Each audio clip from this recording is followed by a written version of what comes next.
Bien. Bonjour tout le monde. Alors, est-ce qu'on peut commencer? Oui, monsieur. Bien, très bien. Alors, la même chose que toutes les fois. Donc, il me faut quelques visages à l'écran.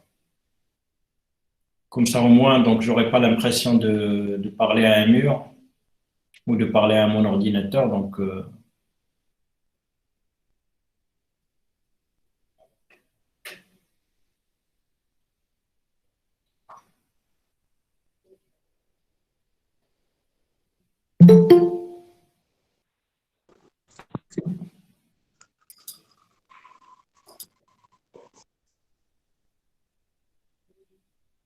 allez-y, mettez vos caméras.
Bon, j'attends toujours. Donc, je comprends pas pourquoi donc vous voulez pas donc allumer vos caméras.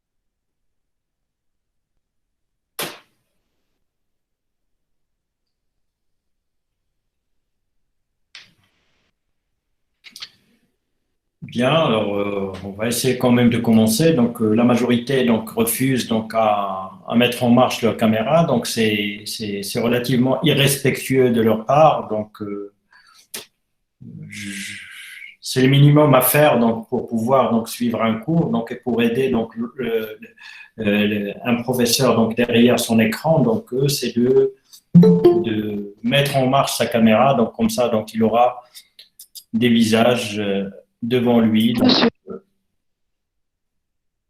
et il y aura un minimum de contact humain. Bien. Alors la dernière fois, donc on avait entamé donc la partie donc spectroscopie, donc et j'espère donc que vous avez compris donc que par technique spectroscopique, donc on entend donc toutes les techniques qui exploitent donc la propriété d'interaction des ondes électromagnétiques avec la matière. Donc, ondes électromagnétiques, on en a parlé, donc ce que c'est, donc ce sont des ondes, donc des phénomènes vibratoires renfermant donc deux aspects, un aspect ondulatoire et un aspect corpusculaire. Un aspect ondulatoire, c'est-à-dire donc il y a quelque chose donc qui varie et qui vibre donc et qui varie d'intensité donc indéfiniment. Donc il s'agit d'un champ électrique et d'un champ magnétique. Donc les deux vibrent dans des plans perpendiculaires. Et toute onde dans le champ magnétique qui comprend un champ magnétique et un champ électrique, donc s'appelle onde électromagnétique. Alors il y en a beaucoup, donc vous avez remarqué donc ce qu'on appelle lumière visible. Donc c'est juste une petite partie donc ondes électromagnétiques. C'est une infime portion donc des ondes électromagnétiques. Donc la majorité des ondes électromagnétiques, on est incapable de les percevoir, donc on est incapable, donc en fait, nos yeux sont incapables ils sont insensibles à ces ondes-là.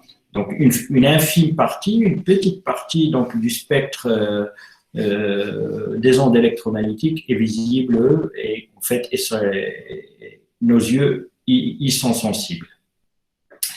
Bien, alors donc toutes ces ondes-là, donc ils diffèrent par leur longueur d'onde, c'est-à-dire la distance qui sépare deux points identiques. Ils diffèrent aussi par leur fréquence, mais ils diffèrent également par l'énergie transportée, c'est-à-dire là, je rejoins donc ce qu'on avait expliqué la dernière fois, donc pour parler donc de l'aspect corpusculaire.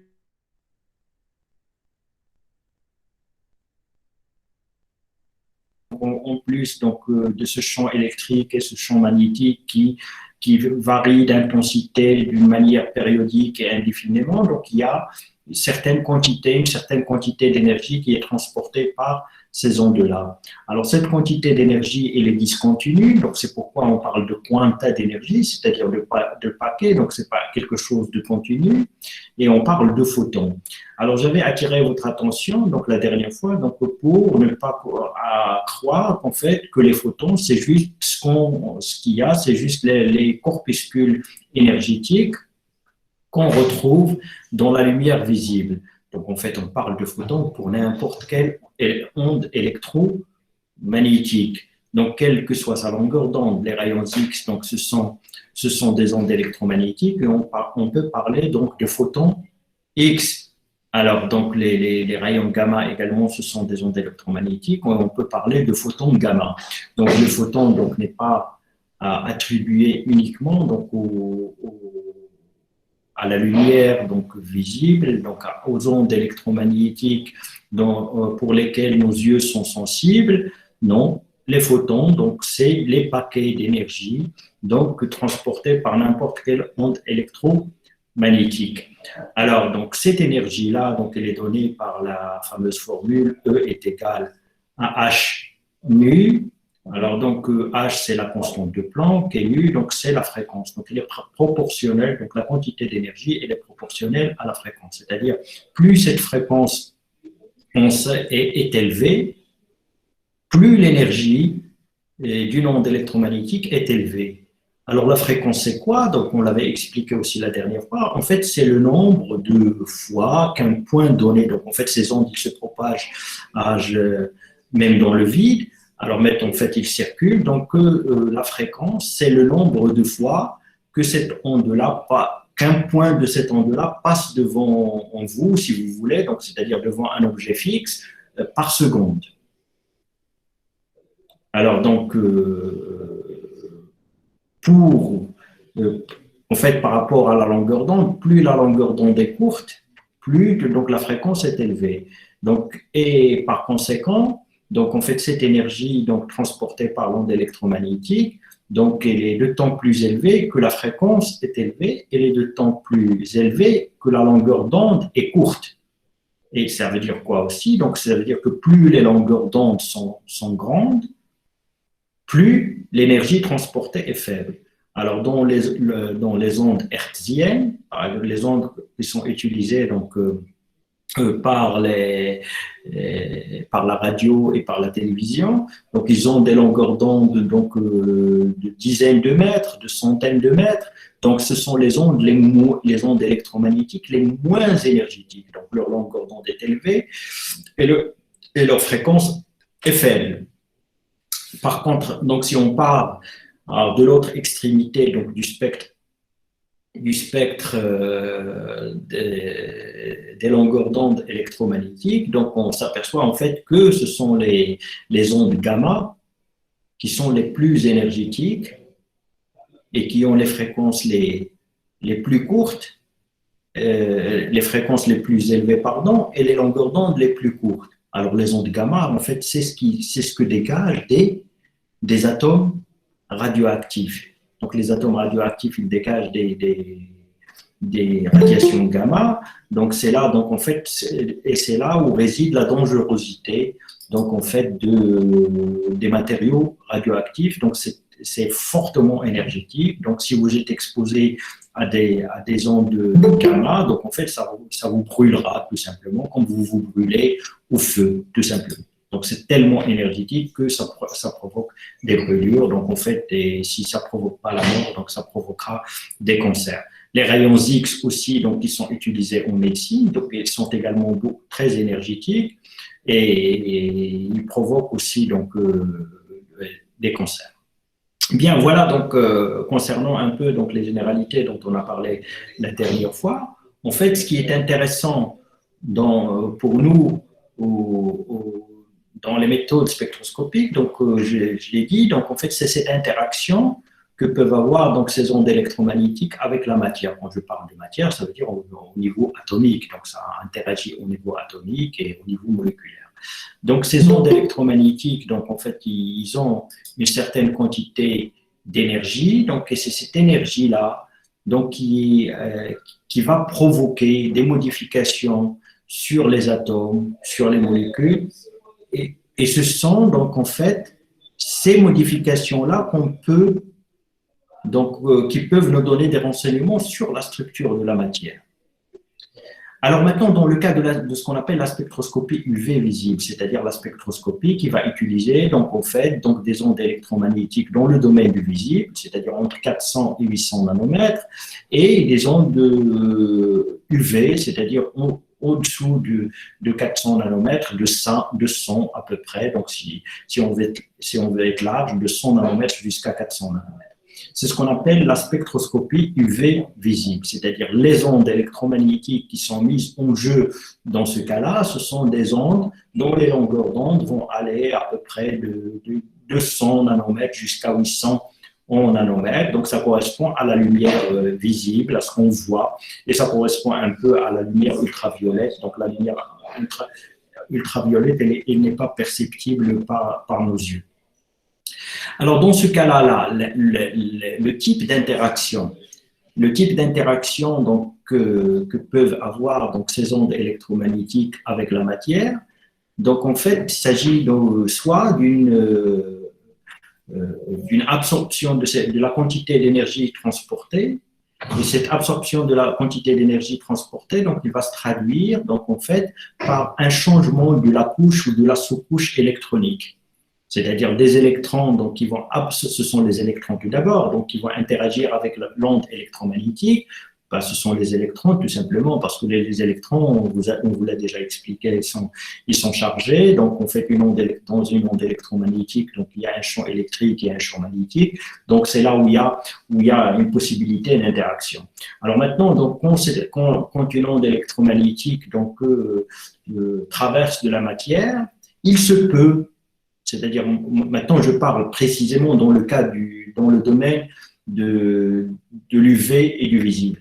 Donc, c'est-à-dire quand tout simplement vous irradiez, vous éclairez de la matière, donc il peut se passer la chose suivante, c'est-à-dire l'énergie transportée par l'onde électromagnétique, elle peut être transférée à la matière. C'est-à-dire, c'est la matière. Les atomes, les molécules vont prendre cette énergie, donc en fait, ils vont la prendre. Qu'est-ce qui va se passer au niveau atomique? C'est que certains électrons vont avoir plus d'énergie, donc et s'ils ont plus d'énergie, donc ils vont passer d'un niveau énergétique où ils étaient à un niveau énergétique supérieur. Alors là aussi, vous savez donc en fait que les niveaux énergétiques des électrons sont quantifiés, donc c'est-à-dire qu'ils sont discontinus. Alors, j'insiste dessus, donc ce terme-là de quantique ne devrait pas en principe faire peur, parce que ça signifie tout simplement quelque chose de discontinu. C'est-à-dire, donc un électron, il va avoir un certain niveau d'énergie ou un autre niveau d'énergie supérieur, il n'y a pas les niveaux d'énergie intermédiaires. C'est comme les marches d'un escalier, c'est-à-dire un électron, il est soit sur une marche ou sur la marche supérieure, il n'y a rien entre les deux. Alors maintenant, donc, les électrons qui vont absorber cette énergie, donc ils vont passer à un niveau énergétique supérieur, c'est-à-dire à une couche énergétique supérieure, et on parle d'état excité. Alors maintenant, donc, il y a l'état fondamental, c'est l'état en quelque sorte normal où les électrons dans un atome se situent, et puis quand ils vont absorber cette énergie, donc ils vont passer à un niveau ou à une couche énergétique supérieure, donc c'est ce qu'on appelle l'état excité. Alors, sauf que, en fait, cet état excité, donc c'est pas un état stable, c'est-à-dire rapidement l'électron, il va retourner à son état initial. Alors, en retournant à son état initial, donc en fait, l'électron, il va passer, dans ce cas, d'un niveau énergétique supérieur à un niveau énergétique inférieur. Donc, en quelque sorte, il va céder, il va donner une certaine quantité d'énergie, il va restituer l'énergie qu'il avait reçue. Donc, il va perdre de l'énergie. Alors, cette restitution d'énergie, donc, il peut avoir différentes formes. Donc, les électrons, en passant de l'état excité à l'état fondamental, donc ils vont restituer l'énergie, c'est-à-dire ils vont redonner l'énergie qu'ils ont absorbée en un premier pour passer à l'état excité. Maintenant, c'est le phénomène inverse. Ils vont repasser de l'état excité vers l'état fondamental. Et puis, en faisant ce chemin de retour, ils vont restituer l'énergie, ils vont redonner l'énergie en quelque sorte qu'ils ont absorbée. Alors, ils vont la redonner sous différentes formes. Alors, si cette énergie, il est redonné pour créer une autre onde électromagnétique. C'est-à-dire, donc, en fait, la matière, donc, il va irradier, il va en quelque sorte devenir source de radiation, il va devenir source d'ondes électromagnétiques. C'est ce qu'on appelle la fluorescence. Donc, tous les phénomènes de fluorescence que vous avez, donc, il y a des insectes qui sont fluorescents, donc qui vont apparaître la nuit, donc qui vont être visibles la nuit. Donc, il y a des couleurs et des substances qui sont fluorescentes. Donc, en fait, ce qui se passe, c'est qu'en fait, ils vont absorber une certaine quantité d'énergie et ils vont la restituer sous forme de lumière, sous forme d'une autre longueur d'onde et sous forme d'une autre onde électromagnétique. La règle veut qu'en fait, l'énergie qui est restituée, elle est toujours inférieure à l'énergie absorbée. C'est-à-dire, en fait, la longueur d'onde émise dans le cas de la fluorescence, elle est toujours supérieure à la longueur d'onde d'excitation. On parle de longueur d'onde d'excitation. Donc, il est supérieur. Donc, ça, c'est ce qu'on appelle la fluorescence. Alors, ils peuvent restituer, donc, en fait, l'énergie, donc, sous forme de chaleur, tout simplement. Donc, en fait, tous les objets que vous allez exposer à des ondes électromagnétiques vont chauffer. Alors, l'exemple le plus simple, c'est la lumière du soleil, donc la lumière blanche qu'on voit, donc un objet, donc n'importe quel objet, n'importe quelle matière, donc que vous exposez à ça, donc il va quand même dégager de la chaleur. Donc c'est une restitution en fait de cette énergie absorbée et qui provenait initialement de l'onde électromagnétique. Alors, il y a un autre mode de restitution de cette énergie, c'est-à-dire que cette énergie, donc, il va être transportée à l'intérieur de la matière, donc d'un atome à un atome ou d'une molécule à une molécule. C'est-à-dire la molécule qui avait absorbé ça, il va redonner cette énergie à une molécule qui est juste à côté et la molécule qui est juste à côté va faire la même chose, il va la redonner à une autre molécule à côté, etc. Et ce phénomène enchaîne, donc c'est ce qu'on appelle la résonance. Et ce phénomène-là, donc je vous l'avais dit la dernière fois, il est d'une importance capitale en biologie. Donc en fait, c'est le principe de la photosynthèse. La photosynthèse, les plantes, ils reçoivent de la lumière, ils reçoivent de l'énergie du soleil. Donc ils la font transporter en quelque sorte, ils la font passer de molécule à molécule par ce phénomène de résonance jusqu'à ce qu'ils puissent catalyser donc des réactions chimiques. Donc voilà, donc en fait, ce sont là les phénomènes. Alors maintenant, donc c'est ce qui se passe à l'intérieur des molécules. Donc, juste faites une attention, c'est pas toutes les molécules, c'est-à-dire c'est pas n'importe quelle molécule. Si vous l'irradiez avec n'importe quelle onde électromagnétique, il va absorber cette énergie. Donc c'est pas forcément toujours le cas. C'est-à-dire, ce phénomène, il peut se passer comme il ne peut pas se passer, ça dépend de la structure de la molécule. Et ça dépend de la longueur d'onde de la radiation électromagnétique. Donc, il y a deux choses. Donc, en fait, il y a les molécules d'un côté, il y a la matière d'un côté, il y a les ondes électromagnétiques d'un côté. Donc, c'est dans certains cas où il se passe ce que je viens de décrire. Donc, ce que je viens de décrire, il ne se passe pas tout le temps. Ça ne se passe pas tout le temps. Donc, si vous mettez un morceau de bois à la lumière, donc généralement, il ne chauffe pas. Donc, ça veut dire qu'il n'absorbe pas cette lumière. Il n'absorbe pas la matière dont est formé le bois, donc n'absorbe pas, donc ces ondes électromagnétiques n'absorbent pas leur énergie. Alors, ça, c'est juste un exemple pour expliquer en fait que tous les phénomènes dont je vous ai parlé, cette absorption, cette restitution sous forme de fluorescence, sous forme de chaleur ou sous forme de résonance, donc c'est pas quelque chose qui est automatique, c'est-à-dire c'est pas à chaque fois qu'il y a matière, il y a ce phénomène, et c'est pas à chaque fois qu'il y a onde électromagnétique, il y a ce phénomène. Donc ça dépend de la matière et ça dépend des ondes électromagnétiques.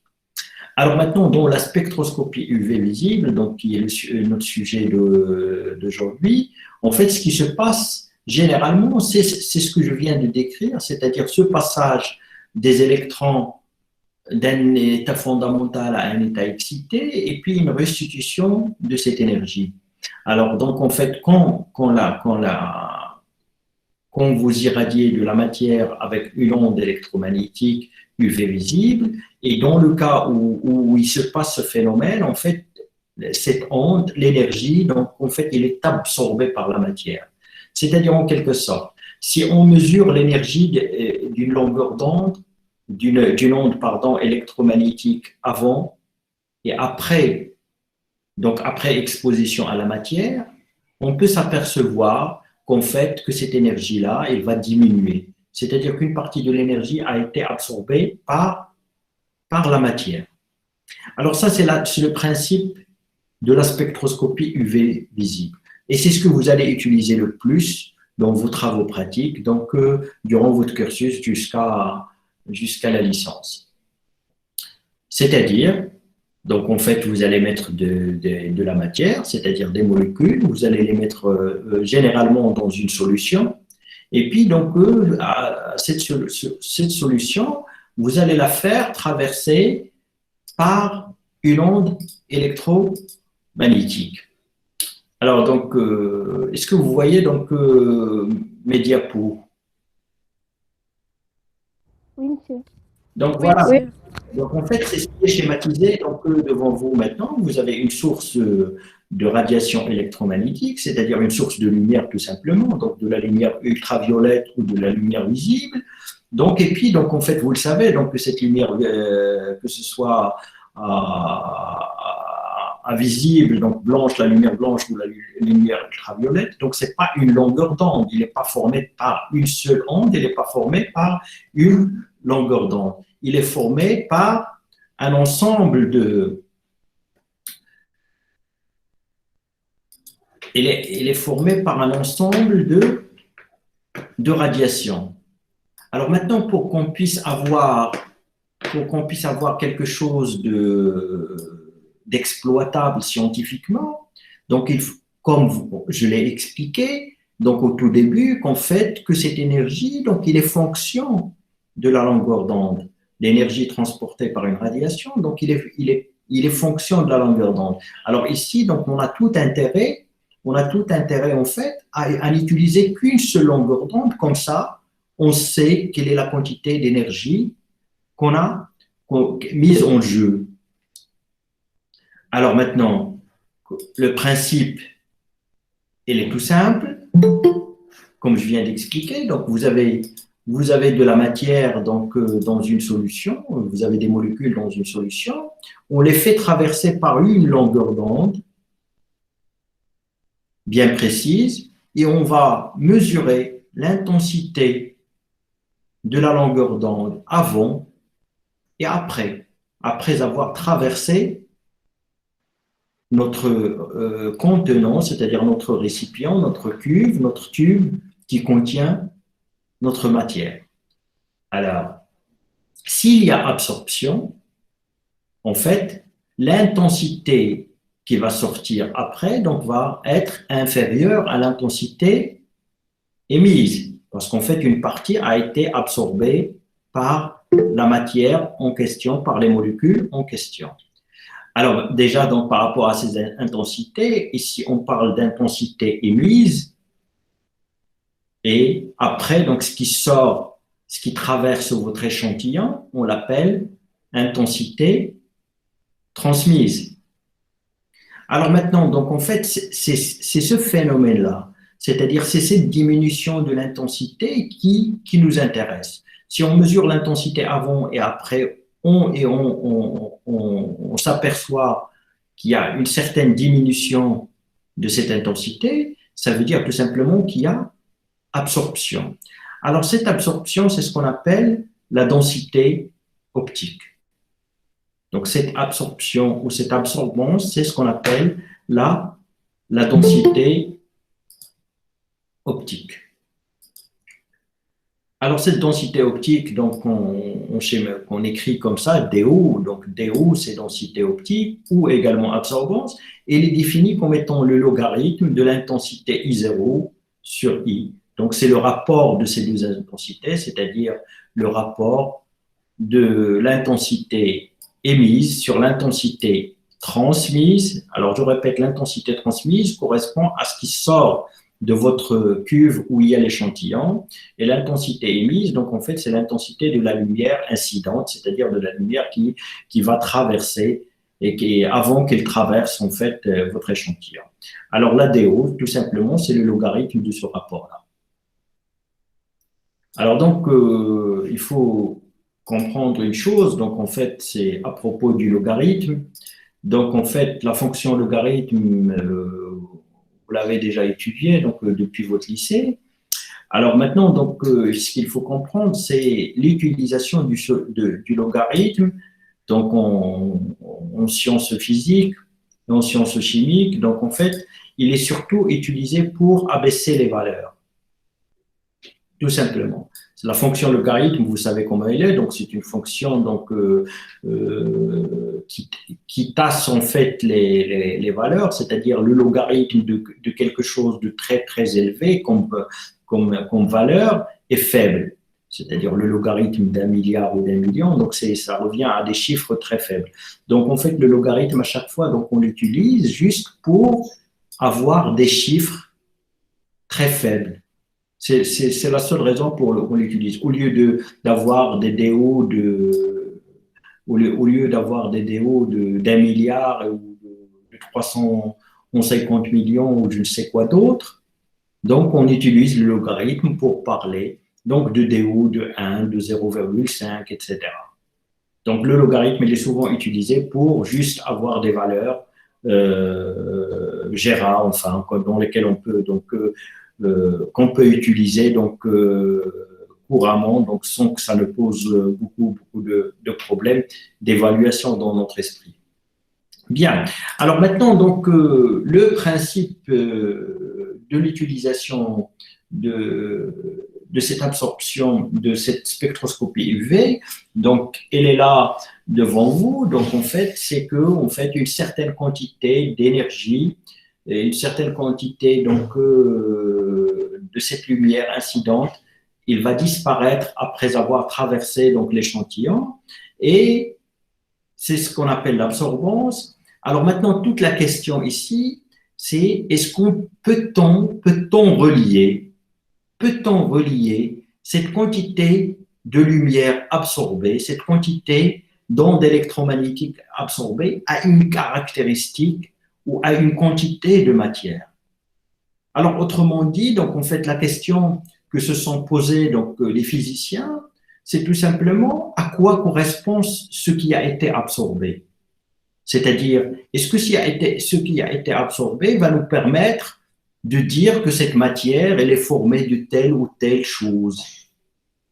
Est-ce que cette quantité qui a été absorbée va nous permettre de dire qu'on a tant de matière? Bien. Alors maintenant, dans la spectroscopie UV visible, donc cette quantité de matière, d'énergie absorbée ne nous renseigne pas du tout, ou très très très peu, donc et je vais y revenir peut-être par la suite, donc ça nous renseigne très très très peu sur la nature de la matière. C'est-à-dire, ça ne va pas nous permettre de dire qu'on a telle molécule ou telle autre, ça ne va pas nous permettre de dire qu'on a telle liaison chimique ou telle autre, ça ne va pas nous permettre de dire qu'on a telle fonction ou telle autre. Donc, en fait, ça ne nous renseigne, ça ne nous donne pas beaucoup de renseignements sur la nature chimique des molécules. Mais ça nous donne une une idée précise sur la quantité de matière. Ça nous donne une idée précise sur la quantité de matière. C'est-à-dire, donc, si on a une absorption 1, c'est parce qu'on a une quantité Q1 de matière. Et si on double la concentration ou la quantité, on aura une autre absorption. Alors maintenant, donc, en se posant ces questions-là,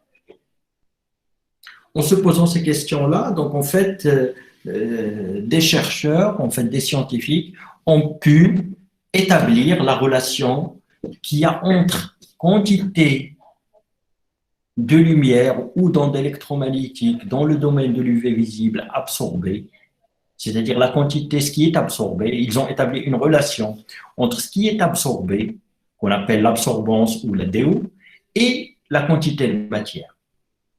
Alors pour ceci, en fait, c'est relativement simple. Alors je vais essayer donc de vous projeter ça.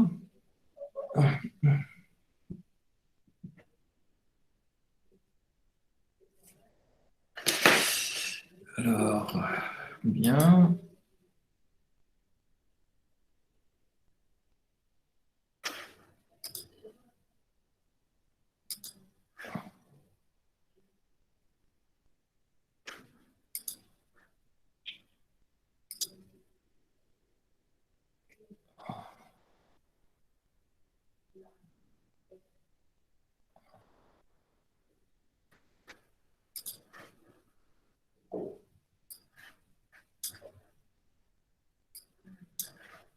Alors maintenant, est-ce que vous arrivez à avoir une feuille, une page blanche? Non, monsieur. Non, monsieur. Non, monsieur. D'accord.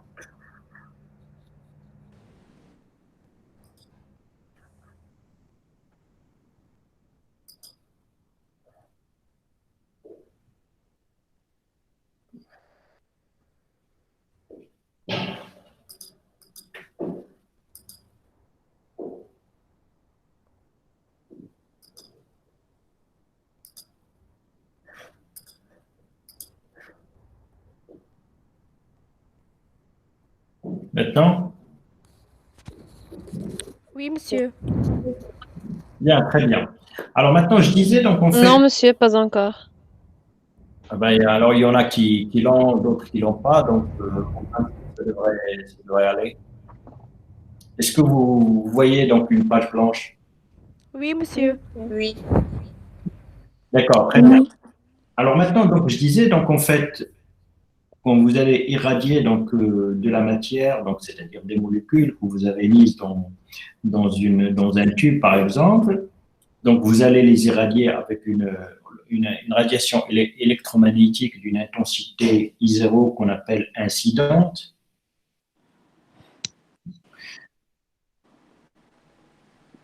Et puis après, vous allez, après avoir traversé donc votre tube, donc vous aurez une autre intensité, une intensité transmise. Alors en fait, la DO, c'est, comme on vient de le voir, donc c'est le logarithme du rapport des deux intensités émises et transmises. Alors maintenant, la question, c'est à quoi ça correspond cette DO? Donc cette absorbance-là, ça correspond à quoi? Alors maintenant, je disais, donc en fait, les questions qu'on s'est posées, c'est cette absorbance, est-ce que ça correspond, est-ce que ça indique, est-ce que ça apporte un renseignement, est-ce qu'elle est liée à la nature des, des molécules, donc, ou de la matière, ou est-ce qu'elle est liée tout simplement à la quantité de matière, à la quantité des molécules? Ou bien les deux? Est-ce que ça nous donne est-ce que ça va nous donner un renseignement sur ça, ou sur ça, ou sur les deux? Alors maintenant, en UV visible, c'est-à-dire tout ce qui concerne les radiations UV visibles, donc en fait, ça nous permet, de matière. donc ça ne nous permet pas d'avoir une idée donc, sur les molécules. Ça ne nous donne aucun renseignement ni sur les fonctions qu'il y a dans ces molécules. Ça ne nous donne aucune idée sur les liaisons chimiques, etc. Donc, en fait, ça ne nous donne aucune idée, renseignement par rapport à ces aspects-là. Par contre, on s'est aperçu en fait que cette absorbance-là, elle est fonction de la quantité de matière.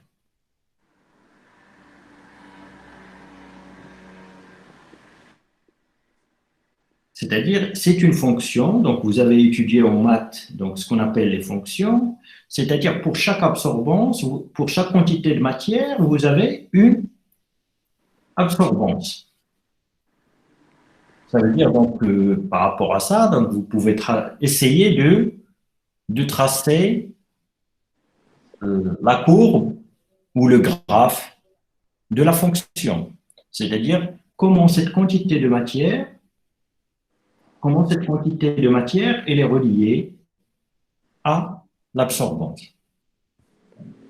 Alors en fait, c'est ça la question. Pour essayer de déterminer donc cette relation-là, il a fallu en quelque sorte essayer donc de voir, d'établir donc cette relation donc graphiquement d'une manière empirique. Alors là, pour faire ça d'une manière empirique, donc c'est pas très difficile.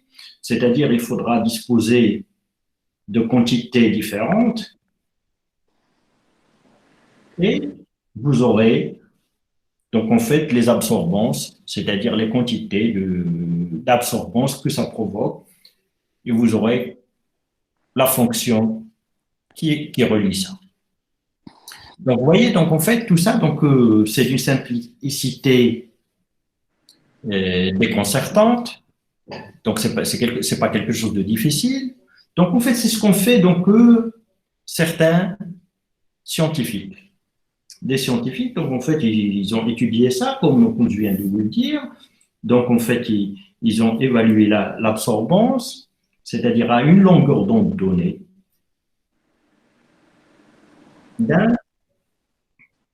d'une substance, d'une molécule, et on a fait varier les concentrations. Alors, quand il n'y a rien, quand il n'y a pas de matière, il est tout évident quand il n'y a pas de molécule, c'est évident que votre absorbance soit nulle. D'accord? Alors maintenant, dès que vous augmentez les concentrations,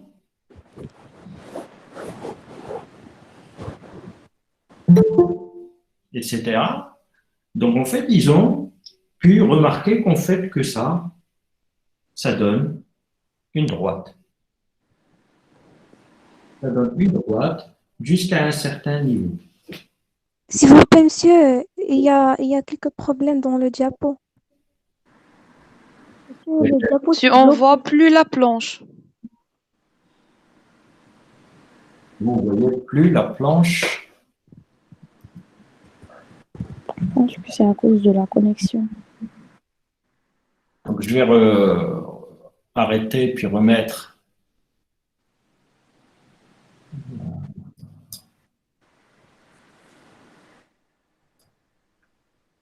Donc je vais remettre tout ça depuis le début.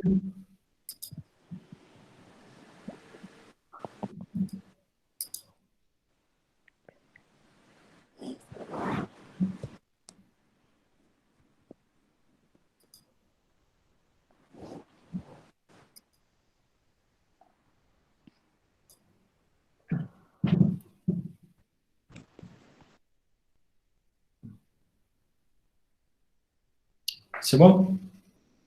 Pas encore? Non, pas encore, on voit rien.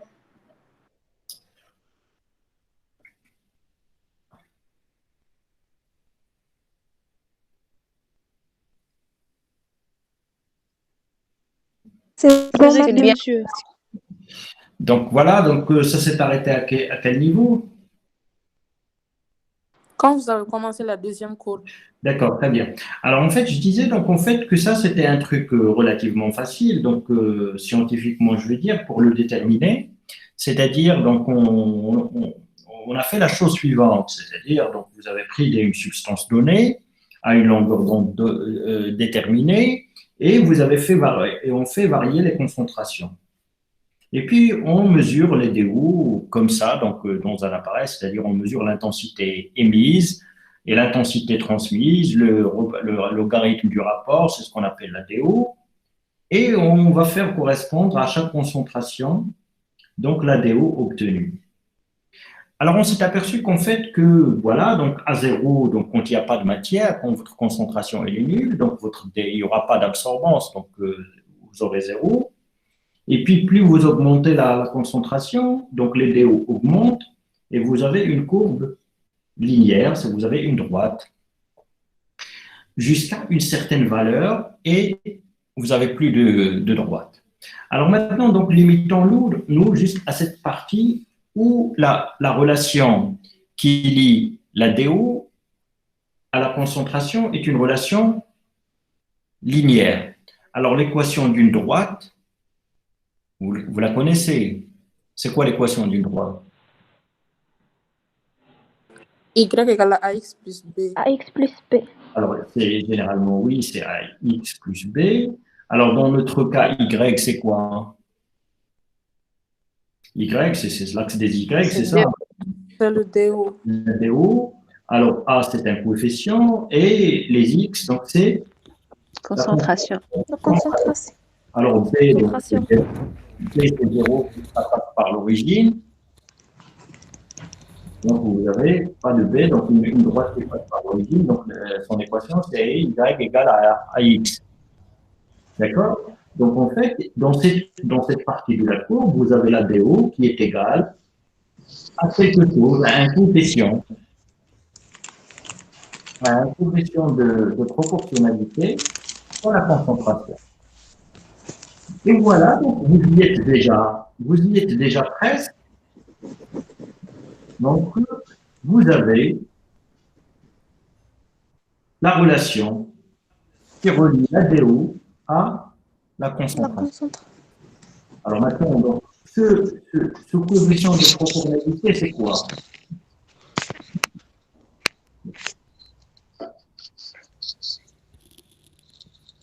Alors, ce coefficient de proportionnalité ici, donc, c'est quoi?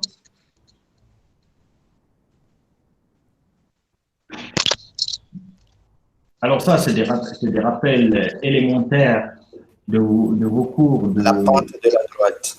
Voilà, exactement. Très bien, monsieur. Donc, en fait, c'est ce qu'on appelle la pente, tout simplement. C'est la tangente ici, c'est la tangente alpha de la pente. Donc, en fait, c'est la pente de cette droite. C'est la pente de cette droite. Alors maintenant, ça, c'est pour une substance donnée. Yawa sauti likoni hauyo wanduma mwendalo hauyo likoni. On ne sait pas qui c'est qui parle. Alors bon, alors je continue quand même. Donc je disais que ça c'est pour une substance donnée, c'est-à-dire pour une molécule donnée. Alors maintenant, si je prends une autre molécule, est-ce que je vais avoir la même droite ou pas? Je vais avoir le même comportement. Je vais avoir toujours le même comportement, mais je n'aurai pas la même droite. C'est-à-dire, je vais voir peut-être une droite comme ça, et après je verrai ça. Donc j'ai toujours une droite, mais ce n'est pas la même droite. C'est quoi la différence entre les deux? Donc ça, c'est la substance 1, ça, c'est la substance 2. C'est quoi la différence entre les deux? Alors, dans le deuxième cas aussi, donc la DO, c'est également un coefficient alpha fois la concentration. C'est toujours proportionnel à la concentration, c'est toujours une droite, mais c'est quoi la différence entre les deux? La variation de la densité optique. Oui, donc ils ont pas pour les mêmes. En fait, ici, donc c'est des concentrations, mais pas de la même molécule. Dans un cas, c'est-à-dire vous avez refait la même expérience, mais avec une autre chose, avec une autre molécule, vous allez obtenir toujours le même comportement, c'est-à-dire une droite et puis une sorte de saturation. C'est quoi la différence entre les deux? Donc en fait, si on les met dans le même graphe, donc ça va faire ceci, par exemple. La pente. Exactement. Donc la différence, en fait, c'est la pente. Et cette pente, il correspond à quoi? Donc en fait, cette pente, ce coefficient alpha, il va dépendre, il est fonction de la substance. C'est-à-dire pour chaque substance, on a une pente. Donc c'est une caractéristique de la substance. Vous me suivez? Oui, monsieur. Bien. Alors maintenant, vous avez toujours le même comportement, sauf que le coefficient de proportionnalité, donc il va dépendre de la substance, et par conséquent, c'est quelque chose qui est relié à la substance, qui va dépendre de la substance. C'est ce qu'on appelle le coefficient d'extinction moléculaire.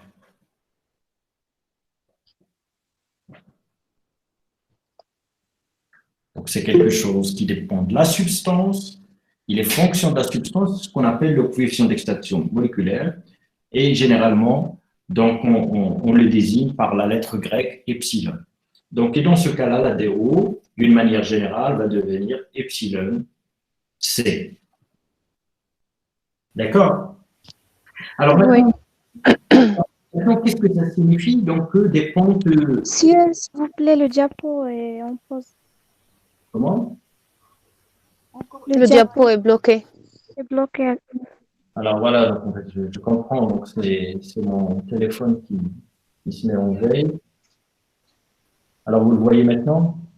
Oui, monsieur. Voilà. Oui.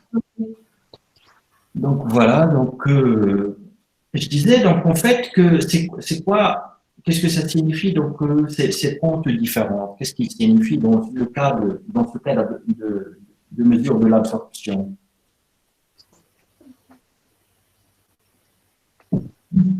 Alors, on est toujours à la même longueur d'onde. On a changé les concentrations pour chaque substance et on a des substances différentes. Et pour chacune, on aura le même comportement, la même allure de la courbe, mais des pentes différentes. Alors, ces pentes différentes, donc, il signifie quoi?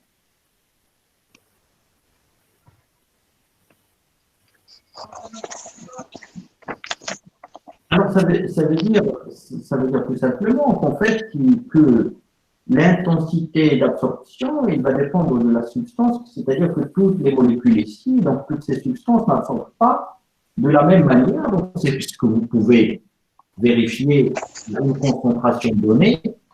À une concentration donnée de cette molécule, pour toutes les molécules, celle-là, il va absorber moins que celle-là, etc. C'est-à-dire, en fait, le niveau d'absorption, il va dépendre de la molécule. Substance. De la substance. Alors, en fait, je reviens à ce coefficient de proportionnalité qui est le coefficient d'extinction molaire ou moléculaire. Ça peut être également, on l'appelle également molaire. Alors, en fait, ce coefficient-là, c'est quoi? C'est la DO sur la concentration. D'accord? Alors, quand vous partagez, quand vous divisez une DO sur la concentration, qu'est-ce que ça vous donne? 1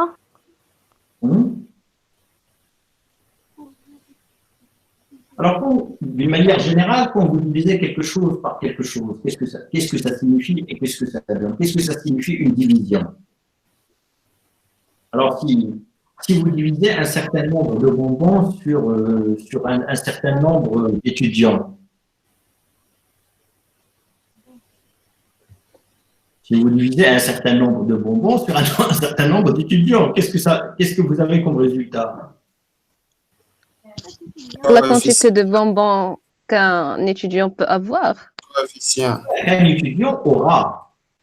Exact. Alors, c'est la même chose, mademoiselle, ici. Vous divisez des DO par des concentrations, ça vous donne quoi? Ça vous donne la DO par unité de concentration. C'est-à-dire que c'est la DO relative à une unité de concentration.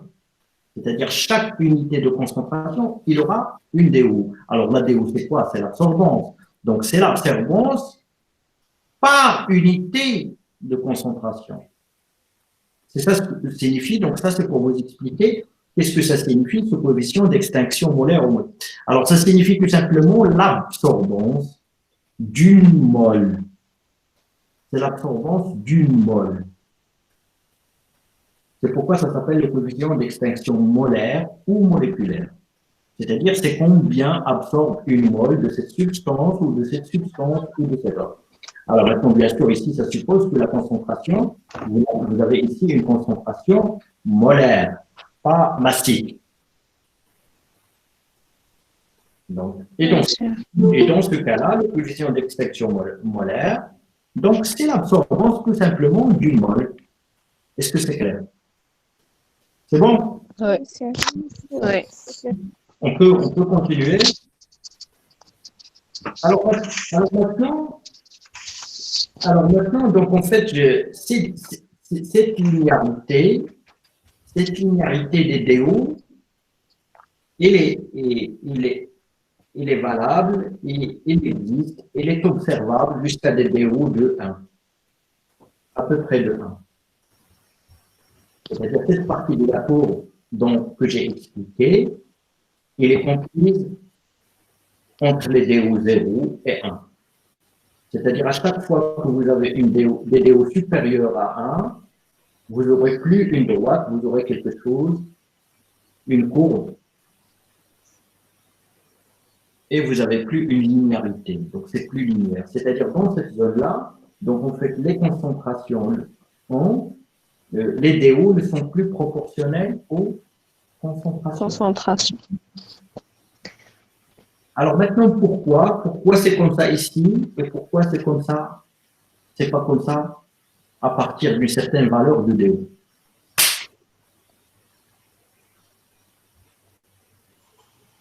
Bien. Avant d'arriver là, donc, on va revenir à ce schéma. Alors, vous avez une lumière incidente, vous avez votre échantillon dans une cuve, et vous avez une intensité de lumière transmise, et vous avez la DO qui résultante, qui est le logarithme du rapport. C'est bon?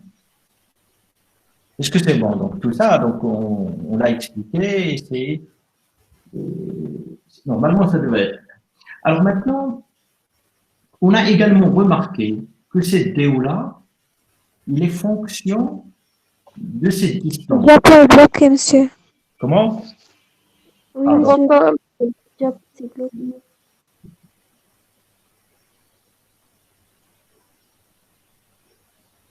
C'est bon?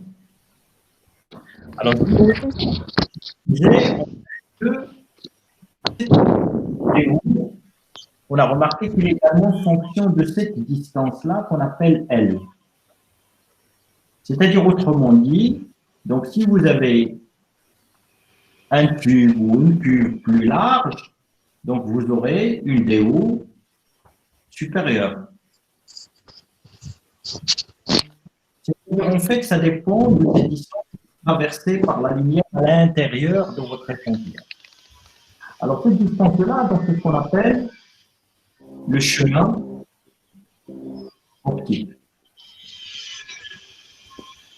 Alors maintenant, on essaie de refaire la même chose. Alors, il y a quelqu'un qui doit arrêter son micro. Alors, je disais, donc, si on essaie de refaire la même chose, c'est-à-dire de rechercher la relation qui lie la DO au chemin optique. Alors, on va refaire la même chose, c'est-à-dire on va faire varier les chemins optiques et on va mesurer les DO. On a les mêmes courbes. Alors ça pour une concentration 1, pour une concentration 2, pour une concentration 3. Alors tout à l'heure, donc on a vu qu'en fait, plus on augmente la concentration, donc avec un chemin optique donné, plus vous augmentez la concentration, plus les DO augmentent. C'est ce qu'on vient de voir. Alors maintenant, ce qu'on voit ici, c'est que plus on augmente le chemin optique, plus on a des DO qui sont importantes avec le même phénomène, c'est-à-dire c'est une droite. C'est-à-dire, donc, en fait, les DO, ils sont également fonction, c'est quelque chose, c'est un coefficient K multiplié par le chemin optique. Alors maintenant, donc, en fait, les DO, on a vu qu'ils sont proportionnels à la concentration. Les DO, c'est proportionnel au chemin optique. En fait, de cela découle la relation finale qui relie la DO à la concentration, c'est-à-dire que la DO est fonction de la concentration, il est proportionnel à la concentration, il est proportionnel au chemin optique, et que vous avez un coefficient de proportionnalité qui dépend de la substance. C'est ce qu'on appelle le coefficient d'extinction molaire. Alors là, vous venez de faire la découverte, la même découverte qu'ont fait en fait Beer et Lambert. Et ça, c'est ce qu'on appelle la loi de Beer-Lambert. Deux scientifiques qui ont fait ce que je viens d'expliquer. Et vous avez vu, donc c'est pas quelque chose de compliqué, donc c'est quelque chose de relativement simple. Ça veut dire que vous aussi, donc vous êtes capable de faire des découvertes scientifiques. Donc, c'est pas compliqué, donc c'est simple. Et c'est ce qu'on appelle maintenant la loi de Beer-Lambert. C'est la DO qui est proportionnelle à la concentration, qui est proportionnelle au chemin optique et avec un coefficient de proportionnalité qui dépend de la molécule et qu'on appelle coefficient d'extinction molaire. C'est bon? Est-ce que c'est clair jusque-là? Oui, monsieur. Oui, monsieur. Oui, monsieur. Alors, très bien. Alors, je reviens donc à cette question-là, à la question de tout à l'heure. Donc, en fait, vous avez une partie où vous avez une droite, une linéarité, et que vous avez une partie où c'est plus linéaire. Alors, généralement, ça, c'est entre des DO de 0 et 1.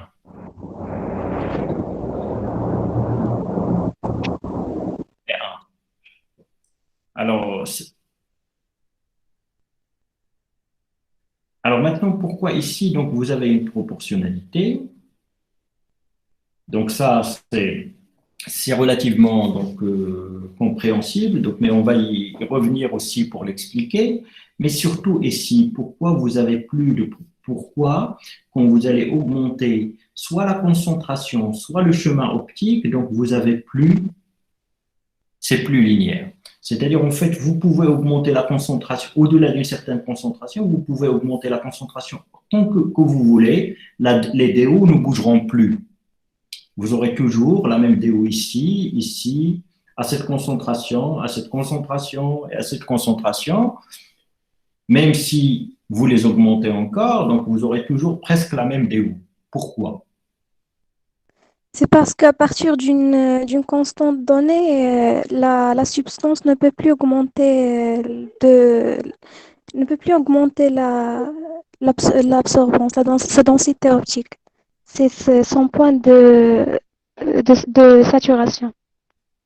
Donc, vous n'avez pas une substance, mademoiselle, vous n'avez pas une molécule, mais ici, vous en mettez beaucoup plus. Ici, vous avez, mettons ici, vous avez 10 molécules, je vais dire quelque chose d'aberrant, mais mettons ici que vous avez 10 molécules, ici, vous en avez 20. C'est-à-dire, en fait, vous êtes en train d'augmenter la quantité de matière.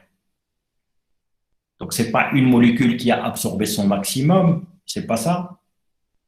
Mais si vous avez 10 molécules, des molécules, elles absorbent comme 20. Pourquoi? Ça veut dire que les 10 autres ne veulent plus absorber?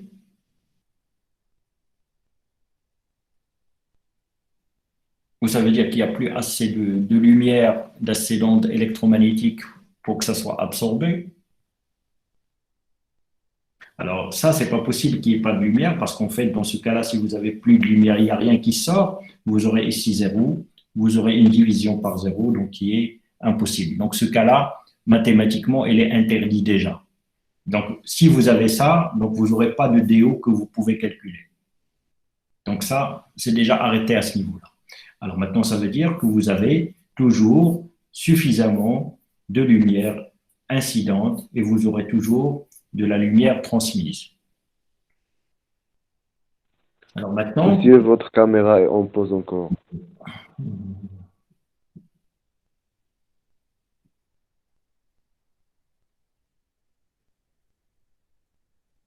Oui.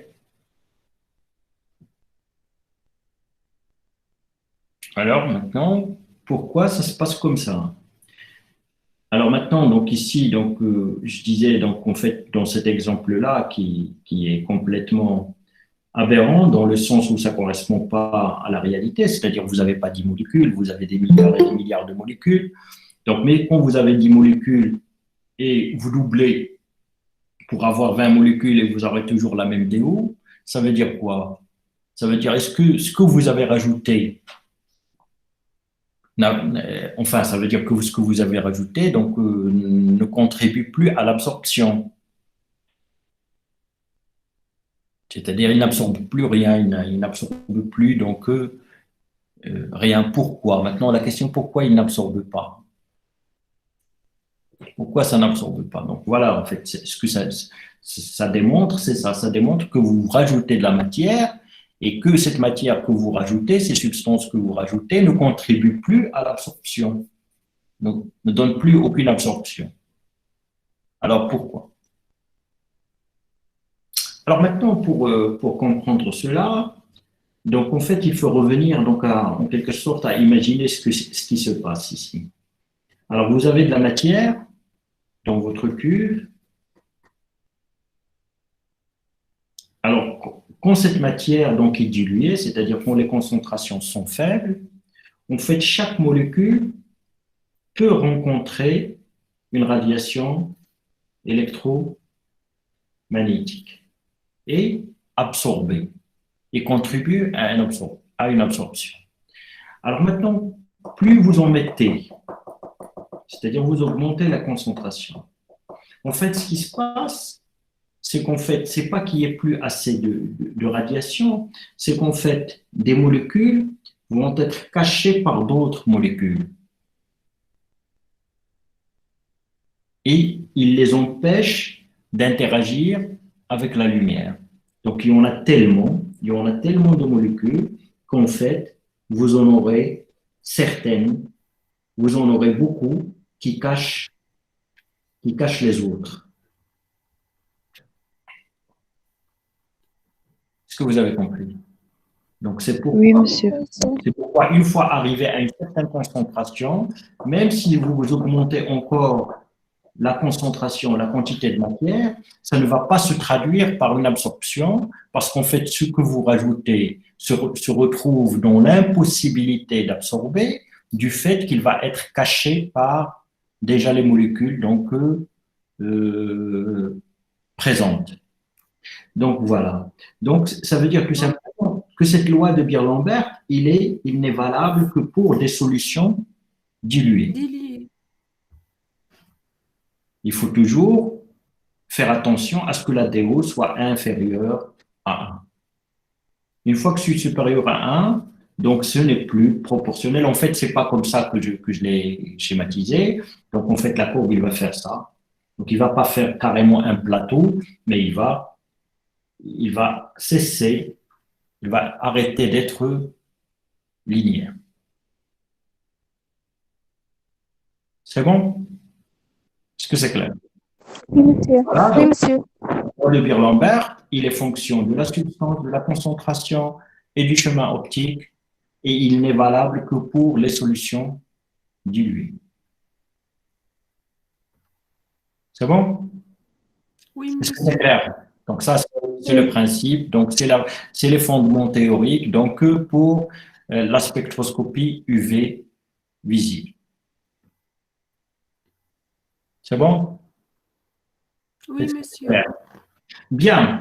Alors donc j'arrête là. Donc et puis donc on continuera la fois prochaine. Donc pour essayer de voir ça d'une manière pratique. Donc je sais pas. Donc si vous avez passé votre TP, donc peut-être donc vous avez déjà une petite idée. Alors je vais encore détailler ça donc dans une séance prochaine. Donc pour voir un peu l'aspect pratique, c'est-à-dire donc quand on est en situation d'une analyse. Donc, qu'est-ce qu'on fait, comment on fait, et puis donc comment peut-on exploiter donc les résultats pour finir avec cette spectroscopie UV visible, donc et commencer donc la spectroscopie infrarouge après. Bien. Alors juste une chose, donc en fait, je vous l'ai déjà dit donc sur Google Meet. Donc, en fait, je m'aperçois qu'il y en a de plus en plus, beaucoup d'entre vous qui ne suivent pas, qui n'arrivent pas à suivre. Donc, moi, donc, en tout cas, en amphi, donc, il apparaît clairement que personne ne révise, que personne, enfin, personne, donc presque personne. Donc, il y a à chaque fois une personne ou deux, donc, qui ont une idée donc, sur le cours. Faites attention, c'est quelque chose d'extrêmement dangereux. Donc, c'est pas à la dernière minute que vous pouvez rattraper votre retard. Donc, pourquoi ça se passe comme ça? Donc, certainement, il y a des raisons, il y en a peut-être même beaucoup, mais donc, en fait, la situation, elle est telle qu'elle est. Donc, c'est-à-dire, pour le moment, il n'y a que cette manière de dispenser un enseignement, c'est-à-dire en distanciel, essentiellement en distanciel. Donc, pas uniquement chez nous au Maroc, mais partout dans le monde. Et moi, je vous l'ai déjà peut-être dit, donc en fait, je pense que cette manière, c'est encore elle est beaucoup plus intéressante que l'ancienne méthode, dans la mesure où si chacun d'entre vous fait l'effort de travailler donc son cours, il va s'amener avec des questions et chacun va s'amener avec les choses qu'il n'a pas compris lui et pas un autre. Et comme ça, moi, donc, je peux expliquer à chacun ce qu'il n'a pas compris. Et de cette façon-là, chacun va se retrouver en ayant tout compris. C'est-à-dire, donc, ce que n'a pas compris l'un, c'est pas forcément ce que n'a pas compris l'autre. Même aujourd'hui, en dispensant de cette séance, c'est-à-dire donc après cette séance, peut-être que chacun d'entre vous donc a un problème, mais il a un problème de compréhension différent, à une étape différente d'un autre. Donc voilà un cours magistral tel qu'on peut le dispenser, donc comme cette séance, donc en fait ne permet pas à chacun de comprendre tout, mais ce qu'on appelle des classes inversées, c'est-à-dire donc une fois que vous avez travaillé votre cours et vous venez en amphi pour poser des questions, alors c'est l'occasion pour que chacun amène juste ce qu'il n'a pas compris. Et de cette manière-là, tout le monde bénéficie et tout le monde aura compris la totalité.